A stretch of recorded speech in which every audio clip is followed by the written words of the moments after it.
तो देखिए अगला प्रश्न है हमारे पास, प्रश्न संख्या 5। Complete the following statement. The probability of an event is greater than और इक्वल टू। प्रोबेबिलिटी किसी भी इवेंट की बड़ी होती है या इक्वल होती है, ग्रेटर देन और इक्वल टू।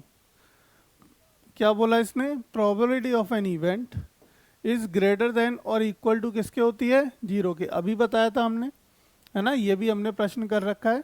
इस तरीके का प्रश्न है आपके पास, देखोगे आपको समझने को मिलेगा।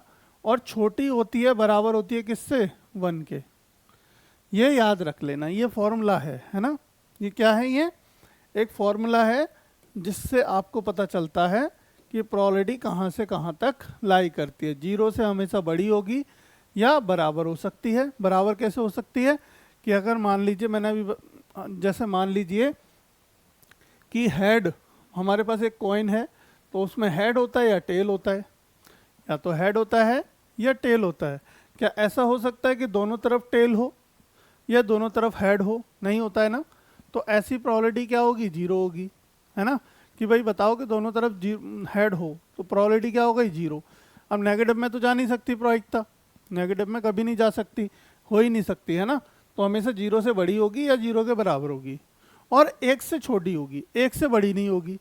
कभी भी कोई भी प्रोबेबिलिटी 1 से ज़्यादा नहीं हो सकती, है ना। 1 से ज़्यादा नहीं हो सकती। अगर ऐसा कहीं भी दिया है तो गलत है, ठीक है, वो बात बिल्कुल ही गलत है। तो इससे क्या समझ आया हमारा? The probability of an event is greater than और इक्वल टू 1, 0। ठीक है, 0 से बड़ी होगी या बराबर होगी, और लेस देन और इक्वल टू 1, और 1 से छोटी होगी या 1 के बराबर होगी। तो आंसर क्या है? 0,1। तो ऑप्शन नंबर बी इससे हमारा सही सिद्ध होता है। तो ऑप्शन नंबर बी हमारा राइट आंसर होगा। ठीक है बच्चों, समझ आ गया?